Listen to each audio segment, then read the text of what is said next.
Can start probably, yes. Okay. Please.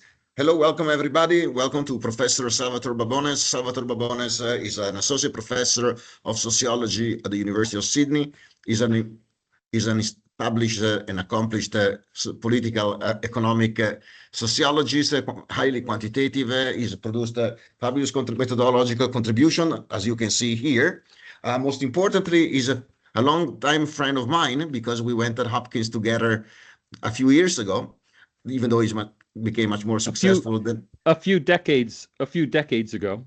Yeah, a few decades ago, sorry.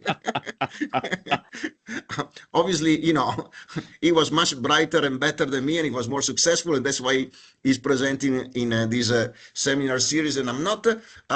He recently published a very important book on Indian democracy, which has been now published not only in Australia and in the Western world, but also in a new edition in India. And it's the reason why we invited Salvatore, Professor Babones, to come with us and give a presentation, because he has something very interesting to share with us.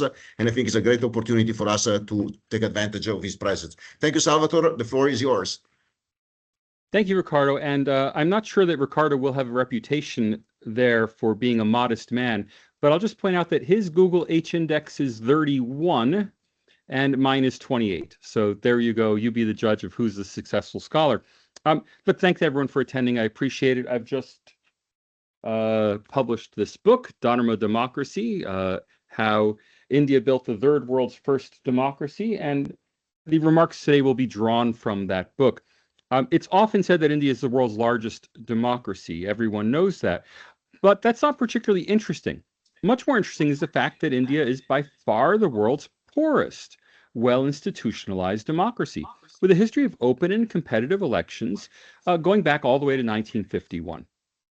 Leaving aside a few small Caribbean island and Pacific island states, other countries that have had even 50 years of uninterrupted democracy are at least 20 times as rich as India. The closest comparison case to India as the developing world's democratic success story is Costa Rica. It's been highly studied. It's very famous in the literature. But Costa Rica, 50 years ago, at the time when both were new democracies, 50 years ago, Costa Rica had a GDP per capita 10 times that of India, and a population of only 2 million people, making it more akin to a democratic city than a democratic country.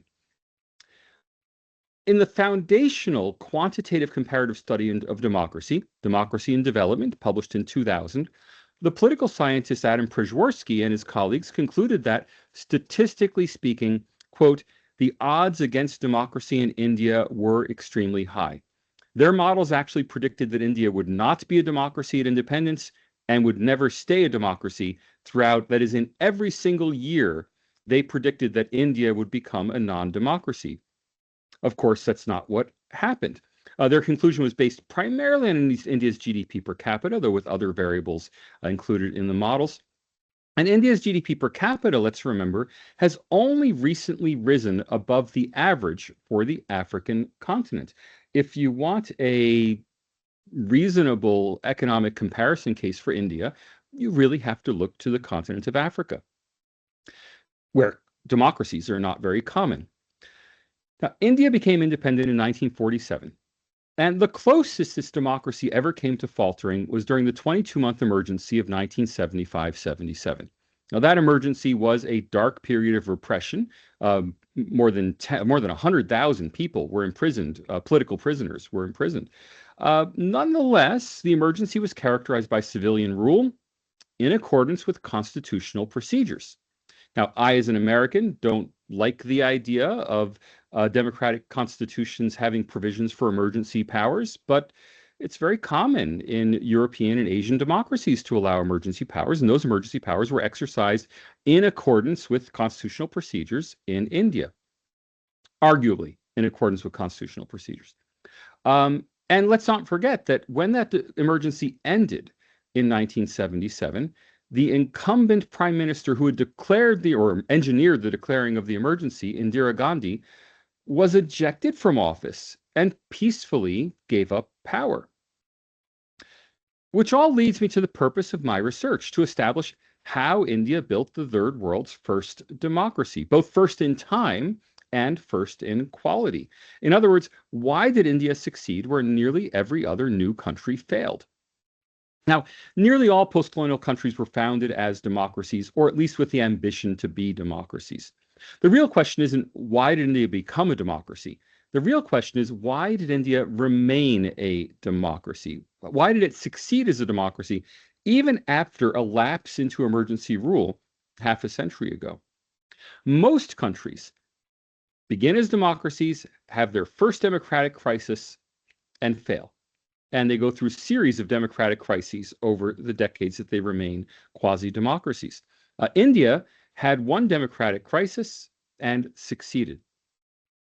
My conclusion, to put the conclusion at the beginning, is that India succeeded for the same reason that our Western democracies have succeeded, because India's nation builders established a well-knit, horizontally integrated civil society that was capable of supporting democratic institutions even during periods of adversity and conflict.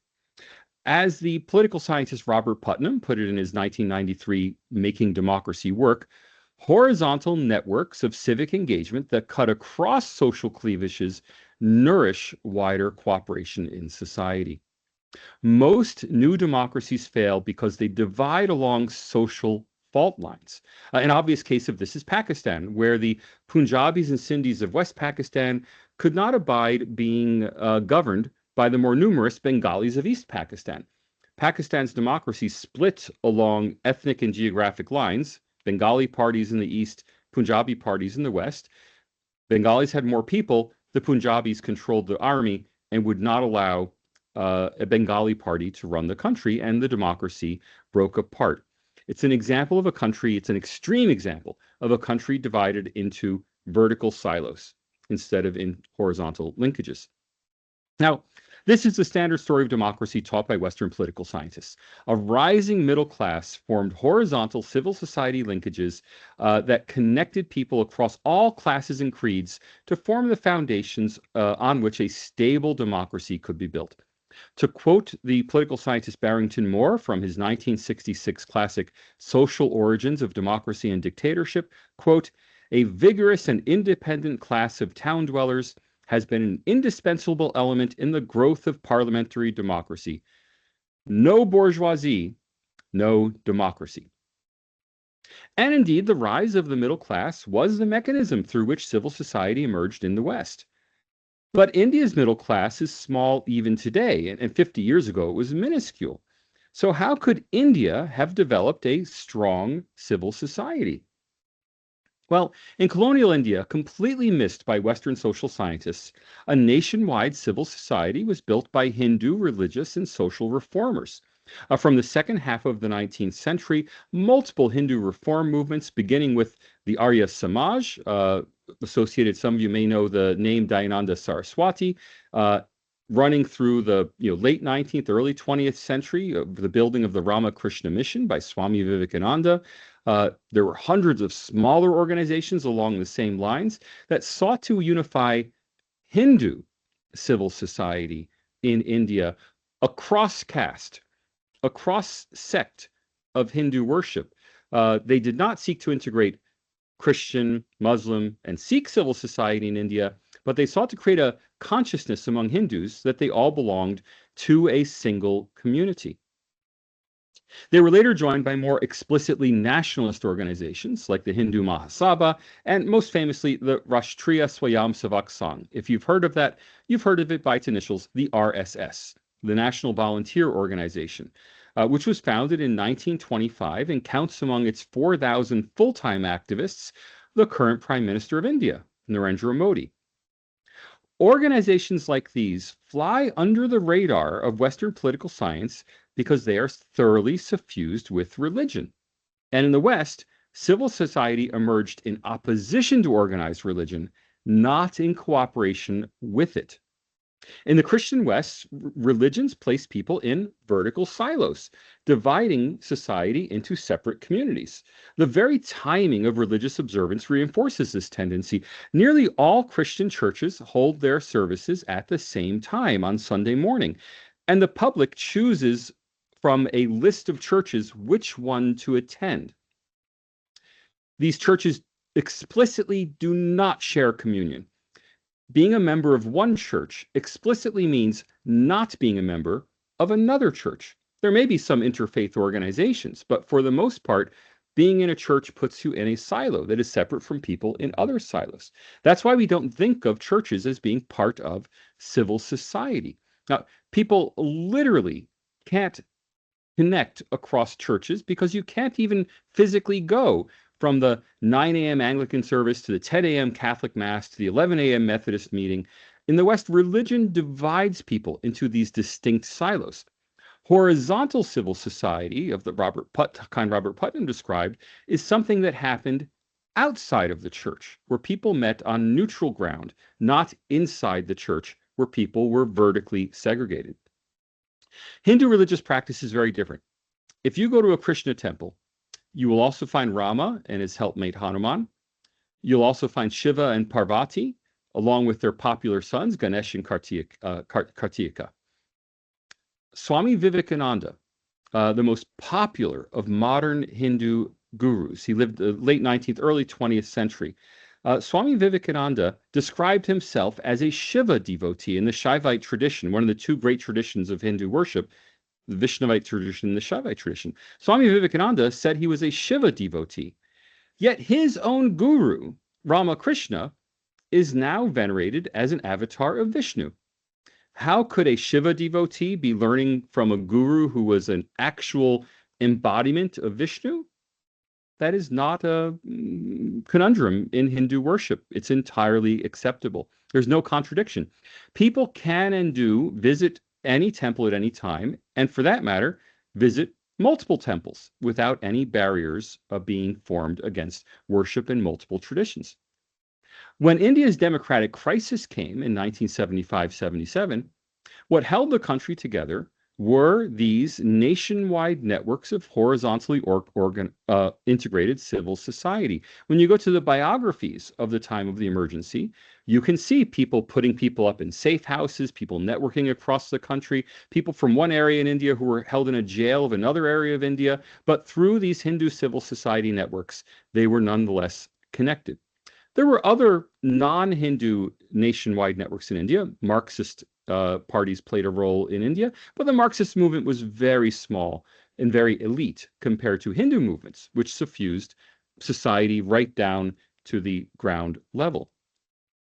India's legacy of democracy, or India's democracy, is not the legacy of British colonialism, as many apologists for empire would have it. And it's certainly not due to the secular nature of the Indian National Congress independence movement, as Maya Tudor argued in her 2013 The Promise of Power. In fact, what happened in India was nothing distinctive about India. It was the same mechanism that worked in the West that worked in India. We just don't see that mechanism operating in India because it operated in a religious sphere that we've been trained to think of as lying outside civil society. Of course, this creates a problem. There is one group that stands largely aloof from India's dominant Hindu civil society. That's the 200 million strong population of Muslim Indians. This creates the key challenge of Indian democracy, the relative social exclusion of 15% of the population from full participation in the democratic nation. The social exclusion of Muslim Indians doesn't stop India being a democracy. It is a challenge for Indian democracy. To see that, let me contrast the United States. Nobody seriously doubts that the United States was a democracy in the 1950s in the era of Dwight Eisenhower, despite the much more serious exclusion of African Americans from the political community. In the 1950s, many African Americans, most African Americans, faced explicit segregation and implicit denial of voting rights. Yet the United States was a democracy. It was a democracy with a race problem. Well, India is a democracy, but a democracy with a religion problem. Now, if 1950s America was a real democracy, but with a minority problem, 2020's India is even more a real democracy than that. Unlike African Americans, Muslim Indians have always enjoyed full civil rights. Their income levels are similar to those of Hindu Indians. They have absolute freedom of religion, and they report on surveys overall low levels of overt discrimination. The minority problem in India isn't the American problem of separate but unequal rights. It's a problem of equal but nonetheless separate public spheres. Muslim Indians largely keep to themselves, and my impression from 6 years of research is that most Hindu Indians, even relatively liberal, thoroughly westernized Hindu Indians, are happy to have Muslims stay in their separate sphere. This is the great challenge to the future of Indian democracy. Interestingly, though, this one great challenge doesn't figure anywhere in the international democracy indices. Democracy indices have savaged India in recent years, with the Varieties of Democracy Institute labeling India an electoral autocracy. Ironically, India performs poorly on the democracy indices precisely because, unlike most non-Western countries, it really is a democracy. The reason for this is that the democracy indices have been the unwitting and sometimes the willing tools of domestic Indian politics. For the international rankings are not, in fact, international. They are international platforms that merely recycle domestic Indian complaints against the popular Prime Minister of India, Narendra Modi. Now, if you know anything about international politics other than Donald Trump, you know that India's Prime Minister, Narendra Modi, is a polarizing figure. He is adored to the point of worship by his greatest fans. They're actually called Modi Bhakts. A Bhakt is a devotee, a religious devotee. So he's worshipped almost by his fans. Of course, he is absolutely loathed and vilified by his enemies, which include most of India's intellectual class. Modi leads India as the head of a coalition government in which his alliance won only 43% of the vote at the last general election. His party or his alliance governs only 21 of India's 36 states and union territories. He does not rule India or dominate Indian politics in the sense that we would typically mean any kind of dictator or ruler outside of a democratic system. He's actually runs a minority government, or at least a coalition government that requires a coalition to maintain itself in power. Yet, he's routinely characterized in academic and journalistic circles as an authoritarian, or even in journalism as a quote-unquote fascist dictator. Now, what kind of dictator gets 43% of the vote? I'll leave you to that, you to think that over. But part of this, if we ask why is he considered such a dictator, part of it is due to his overt religious traditionalism. That is anathema to India's secular English-speaking intellectual elite. Narendra Modi wears his religion on his sleeves, sometimes literally. He portrays himself in public almost as a religious saint. And that is very much reviled by his by the domestic intellectual elite. Part of the reason Narendra Modi is disliked so much by India's intellectual elite may be due to the fact that he unseated the Indian National Congress as the natural party of government. The Indian National Congress had been the main natural party of government in India for 100 years. Even during the independence era, the British authorities considered the INC, the Indian National Congress, as their interlocutors with the Indian population. They formed what we call a comprador elite. They interfaced between the British and the Indian population. They controlled all major institutions in India, except to some degree universities, which were allowed to remain a Marxist preserve. Many universities, at least, remain a Marxist preserve. Other than universities, all institutions were staffed by INC apparatchiks. So when someone comes in and upsets that system to where now the Narendra Modi and his Bharatiya Janata Party is the natural party of government, of course, there's a large group of highly educated people who feel now dispossessed of a institutional heritage that they feel is their birthright. And part of the hatred of Narendra Modi is no doubt due to snobbery over his humble origins as a tea seller who got his education from correspondence schools instead of one of Delhi's elite colleges. Whatever the cause, Modi derangement syndrome is real, and it seems to drive most or all of the international disparagement of Indian democracy. To see this, I'm going to get into the quants now. There are three major indices that rank substantially all of the world's countries in the quality of their democracies. The Polity 5 database, the Varieties of Democracy, or VDEM rankings, and the Economist Intelligence Unit. Let's start with Polity. Polity is the oldest index produced by a small group of American political scientists, loosely connected with the University of Maryland. It was used in thousands of academic papers up until around 2020 as being the only established democracy index coming from a quasi-academic source. It rates countries on a scale from -10, full autocracy, to +10, full democracy, consolidated democracy, based on a limited number of clear, bright line indicators, including the holding of competitive elections and the existence of institutional restraints on executive power. Polity, in its latest rankings, now Polity hasn't been produced for the last, I believe it's 5 years, but as of 5 years ago, Polity rated Indian democracy at a 9 on a scale from -10 to +10. 1 point below Australia's perfect 10 and 1 point above the United Kingdom's score of 8. And the Polity Index is the only major democracy ranking that is entirely Western in its personnel. In other words, when Western political scientists looked at India until very recently, what they saw was a well-consolidated democracy. Now let's change gears and look at the newest democracy index. That's the Varieties of Democracy Institute, or VDEM index. VDEM rates countries on a mix of objective and subjective criteria covering the extent of the franchise, the proportion of officials who are elected, the quality of elections, freedom of expression, and freedom of association. The first two are purely objective nominal indicators based on the Constitution. That is, does everyone get the vote, and are all officials elected?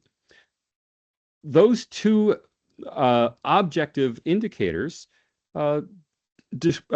contribute virtually no discriminant power to the Polity Index, because virtually every country in the world gets a perfect score on them.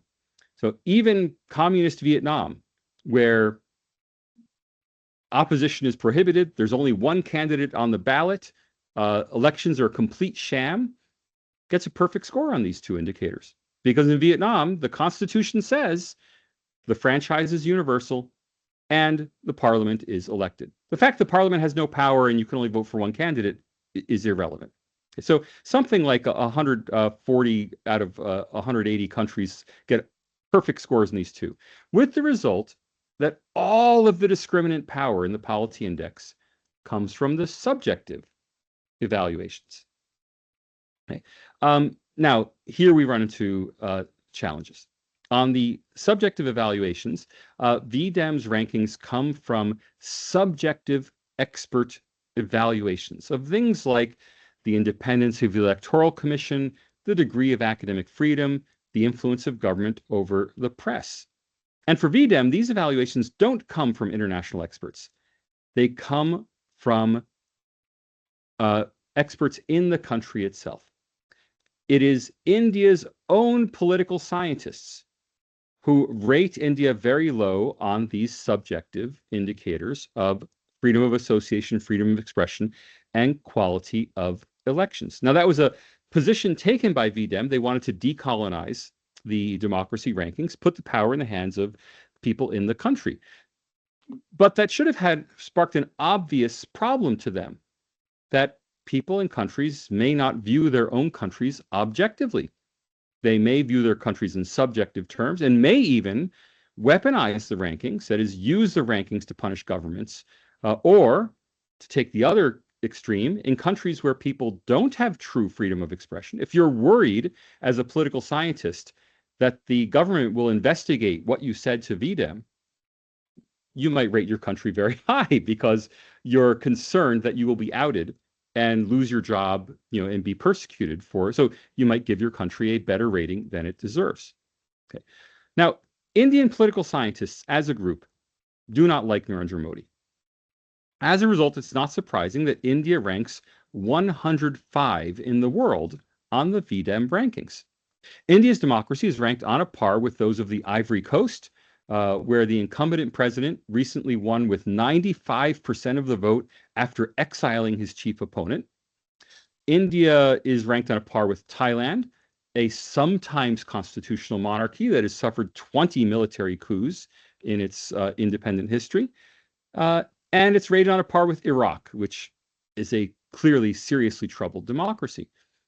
And all of this evaluation is based on the subjective views of India's own political scientists. Okay. What I see as the weaponization of rankings by those answering the surveys raises an interesting epistemological point. For the students in the audience, epistemology is the study of how we know what we know.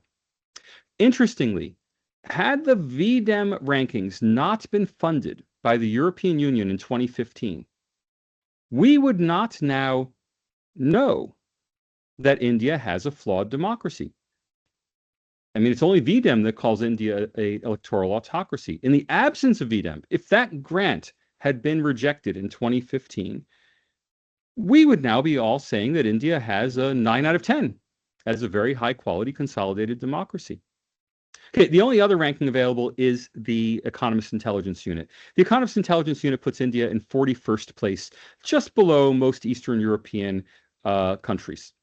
The Economist rankings are done by the staff of The Economist based on a very loose internal methodology that they don't publish. Really, what it comes down to is the ranking is whatever The Economist's editors think it is. Okay. India's Economist ranking has been declining in recent years. In fact, ever since the first VDEM rankings were published in 2017.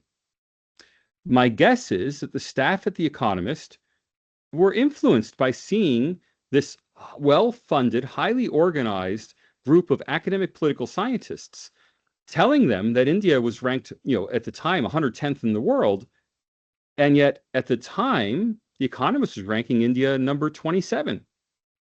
That is, The Economist was ranking India on a par with European Union states until VDEM came along.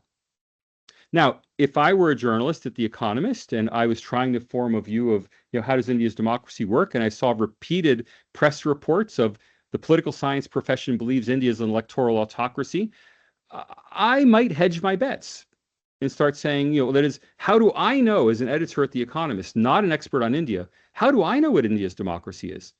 Well, I read about it, and I read about it from journal articles published by political scientists using VDEM data. And so I think inevitably that those VDEM results dragged down The Economist rankings. My own view, formed after 6 years of intensive research into the Indian democracy, is that Indian democracy performs very well. Whether India is a 9 out of 10 or somewhere on par with the poorer countries of Europe, I can't say. Either view is credible depending on what you mean by democracy. Social scientists distinguish between thin and thick definitions of democracy.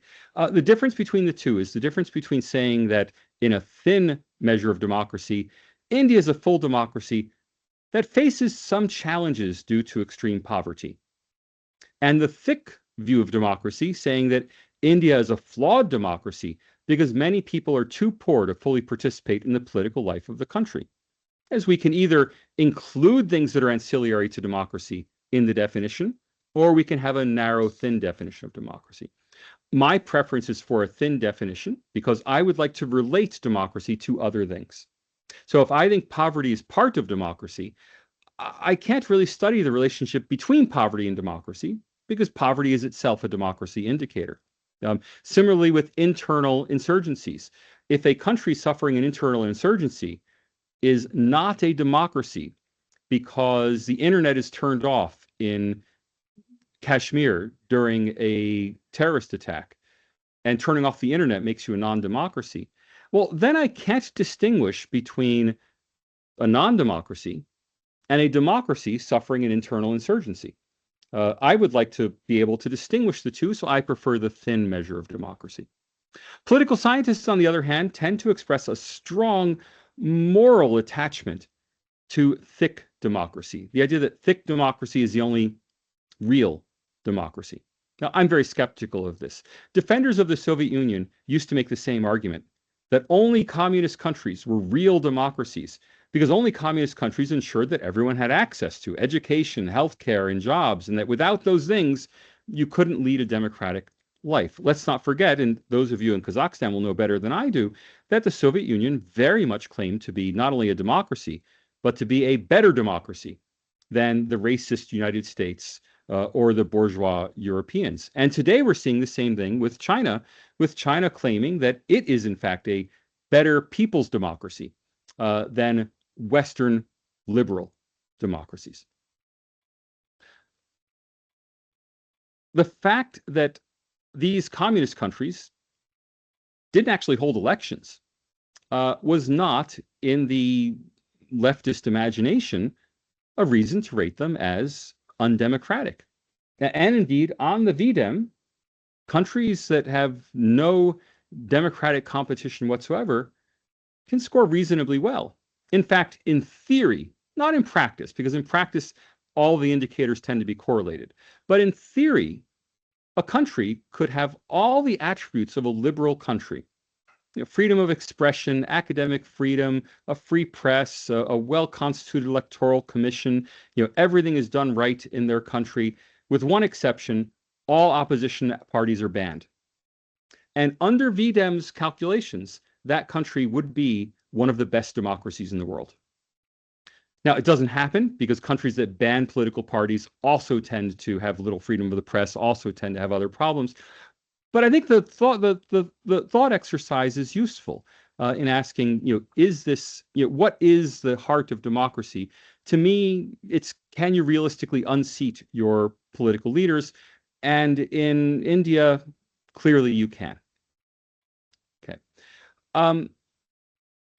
So I tend to prefer the thin definition of democracy. If we throw all of our favorite social causes into defining democracy, then what's left to be not democracy?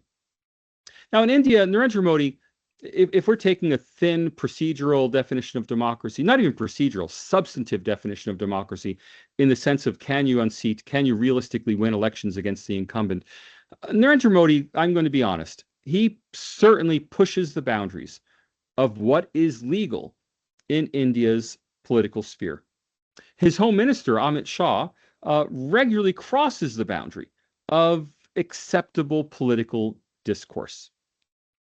Both these kind of transgressions are rife in India, and not only can Narendra Modi and the BJP be accused of them, opposition parties can be accused of these transgressions as well.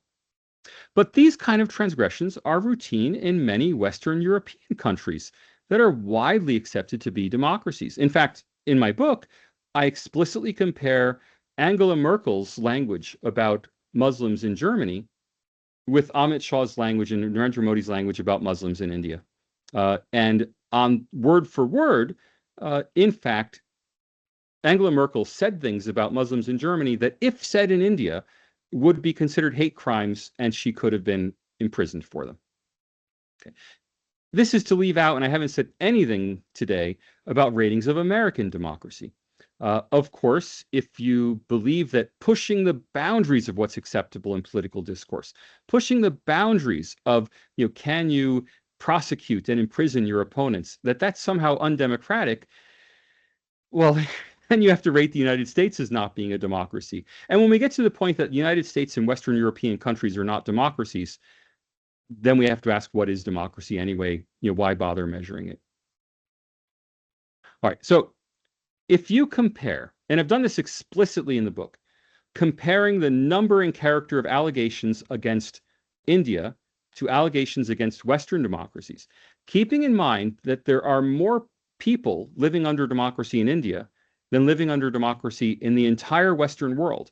So, for example, if you want to look at number of journalists incarcerated in India, you have to compare that to number of journalists incarcerated in North America and Europe combined, and then double it in order to get an equivalent population of journalists to use as your denominator. If you are disciplined and quantitative in evaluating the allegations in Indian democracy, India actually performs very well, on a par with Western democracies, where you can interpret India as performing less well or more well depending on the indicator and how you want to construe it, but it's broadly in the same league. Now, if you account for income levels and you ask, how does India perform having such a very poor population, then India performs extraordinarily well. And I say that because there are problems of poverty that lead to challenges for democracy that we just don't have in developed countries. For example, it's not a problem in a developed country that somebody will go on a date with a girl. A boy will go on a date with a girl of another religion, and the girl's family will go murder the boy, and then the boy's family will go burn down the house of the girl. These are not things we deal with. Of course, in India, they do deal with these kind of challenges, with the result that they have more repressive policing in many ways than we would have in a Western democracy. That repressive policing does not, in my view, seem to be instrumentalized against political parties. It's being instrumentalized against individuals for kinds of crimes that we don't even see in the West. Now, politics and politicians are subject to criticism in every democracy. Systematic social science must carefully weigh the frequency and seriousness of democratic failures, not cherry-pick evidence of misconduct and weave it into a preferred, predetermined narrative. I came to India with no interest in India. I was interested in the question of democracy in a poor country. I had no expertise on India. I don't have an Indian spouse. I had never been to India when I started the research project. I did no qualitative interviews with Indians.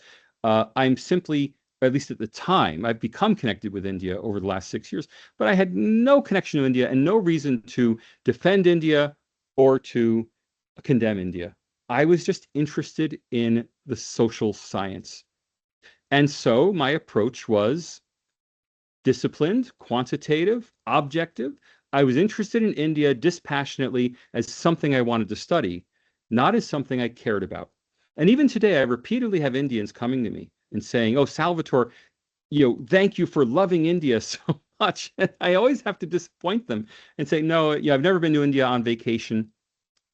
I have no particular connection to India. I'm going to move on to my next project, and I'll never talk about India again." And that's very disappointing to them, but it reflects the fact that I come to India as a social scientist, not as an India specialist. And I would encourage the students in the audience to also take the same approach when they try to do social science. When you take a disciplined approach to democracy evaluation, India scores highly. Narendra Modi is not a typical Western politician, but India does not have a typical Western electorate. If India is truly a democracy, we wouldn't expect it to elect a Keir Starmer, or even a Donald Trump for that matter. We would expect India to elect someone who was highly religious, someone who spoke multiple Indian languages, someone who was very traditional in his personal appearance, somebody who always spoke in a grandfatherly way, someone who was male and patriarchal. We would expect those things because that would reflect the electorate. Objectively considered, many Western leaders say things that are far worse than anything Narendra Modi has said. They do things that are far worse than anything Narendra Modi has done. They're just worse in different ways. No matter how you cut and slice the data, India is among the world's great democracies and a beacon for the developing world. If other poor countries could raise themselves to India's standard, whatever you may think of India's democracy, the world as a whole would be quite democratic indeed. Thank you for your time, and I'm very happy to take questions.